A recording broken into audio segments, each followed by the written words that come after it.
You want to know something school never really elaborated on?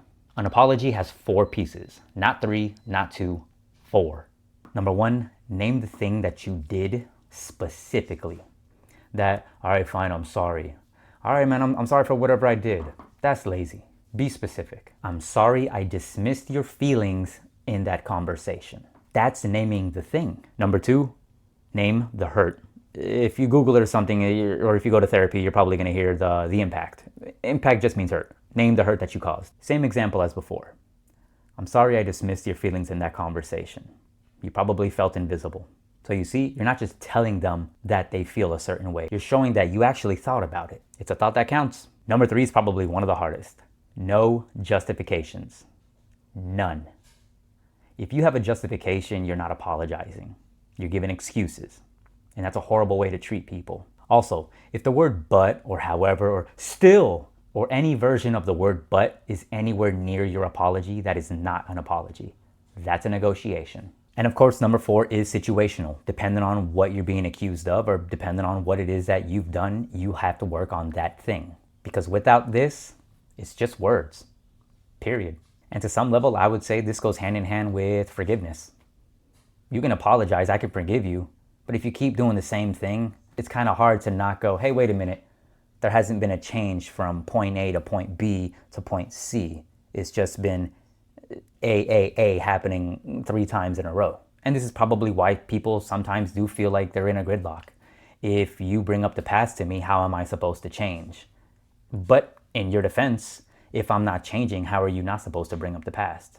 And that's why apology cannot just be left at the recognition moment. There needs to be some type of change. And give people a chance. Sometimes some habits are hard to kill. But again, that's situational. It depends on your current relationships or friendships. So do with that information as you will. Now here's where it gets interesting, because this is the part where most people skip. You go to therapy, you talk to your friends, your mentors, your brothers and sisters, and they give you a script, an apology script. Here's what to say the next time you're told blank. And so apologizing is easy to you now. You're giving the script, you're given the template, what to say and how to say it, and what tone to bring. But the real work happens before you even say a word. It happens in that pause. I'm talking right in between them telling you that you hurt them, all the way to your response. Can you sit in that silence for like 3 seconds? Can you actually let their words land? Because that pause right there, that's where accountability lives.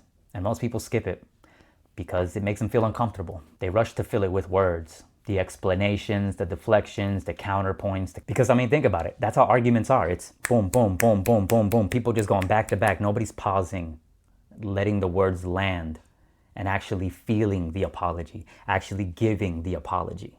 If you watch several of my videos, you'll kind of notice the trend here. Sit in that silence, sit in that awkwardness, let it breathe.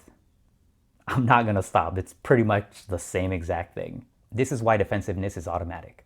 Whenever you're told that you're hurting somebody, your brain sees that as an attack. Yes, right back to the good old nervous system. Buddy just flares up, sends a signal to your brain, and all of a sudden you're in this fight or flight or freeze.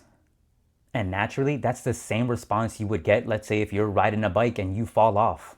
Your body's like, oh my gosh, I just got hurt. My knees got scraped. Instead of an apology, this is what your fight response looks like. Yeah, well, you do this thing that's way worse.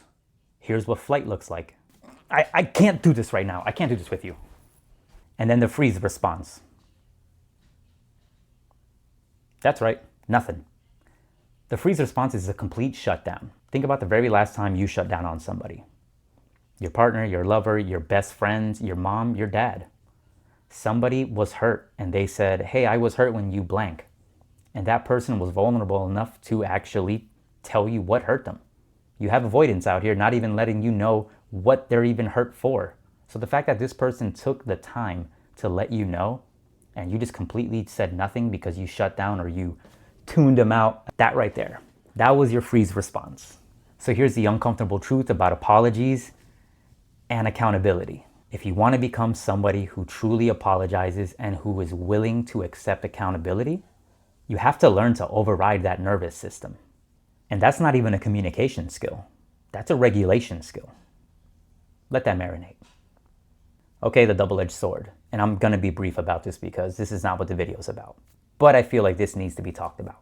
Sometimes you're the one receiving the apology. And the person gives you a real one. They named it.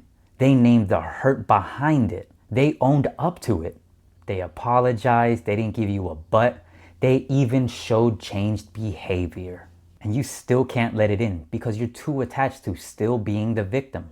And that right there, nobody wants to deal with. This is why people always end up having ex-best friends or, nah bro, me and him don't talk no more. Because you push people away. So in the same right as you being the person who wants to learn how to truly apologize, you also have to learn to accept the apology. If they take accountability, accept it. If they change behavior, accept that too. Similar to our last video, we talked about accepting compliments. It's okay not to hold grudges. It's okay not to be angry at somebody for something that they did in the past. That's in the past. If they're changing behavior, I'd say you guys are on the right track for a healthy relationship and or friendship. The movie Frozen, let it go. I mean, think about it this way. If somebody never accepts your apology and they're always keeping you in a deficit, you're gonna be pissed. Because if you don't learn to let things go, I promise you, you're not gonna have as much friends as you have now. Let's get back on topic. This is the practice. This is what I want you to do. Not try, because try is not a word. I want you to do this. Nothing philosophic here, nothing therapy-wise, just practical advice. But the next time somebody brings something to you, no matter how bad you want to defend yourself or give some type of justification, just say this. Can you elaborate? If you don't want to say that one, tell me more. And that's it. Each one had 3 words. Both of these buy you time. You know, in that little pause moment that I told you to just sit there and let the words land. Plus, it also shows that you're listening. And it gives you a chance to take in the information that you've probably been missing. Then, and only after they're fully done, pause. Breathe. Don't obviously breathe in real life. This is metaphorical breathing. And after that metaphorical breathing, while you're taking in the information, find the part where you actually need to own. It may not be 100% all of it. Maybe they are wrong about half of it. But the other half is yours. So find that other half or find that piece and own that piece first. Because here's what I'm sorry actually means to somebody. It's not I'm bad, I'm a bad person. It's, oh, I see it now. And that is the whole difference. Not only in apologizing, but also in taking accountability. Now, obviously, some people do apologize just to end the conversation with no meaning or intention behind it. And so you can't move forward. And I totally get that. But I'm asking you, don't be that person. Instead, I'm asking you all, learn to apologize. Learn to take accountability for your piece of the argument, the fight, the hurt that you probably did cause. Even if they threw the first rock, you still threw the second one.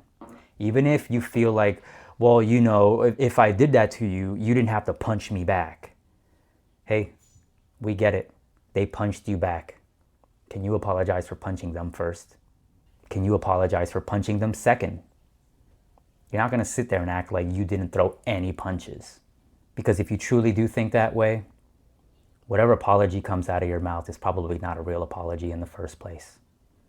And that's what we want to get away from. Now, I want you to ask yourself this, and this is going to be whether you're the person giving the apology or whether you're the person receiving the apology. Is the hardest part the shame? Is it defensiveness? Or is it what most people fear? The fear that it probably won't matter. Because if I apologize, they're not going to receive it. Or if they apologize, they're not going to change. You know your thing. I don't know your thing. But I'll be happy to read them in the comments. Thanks for watching. Consider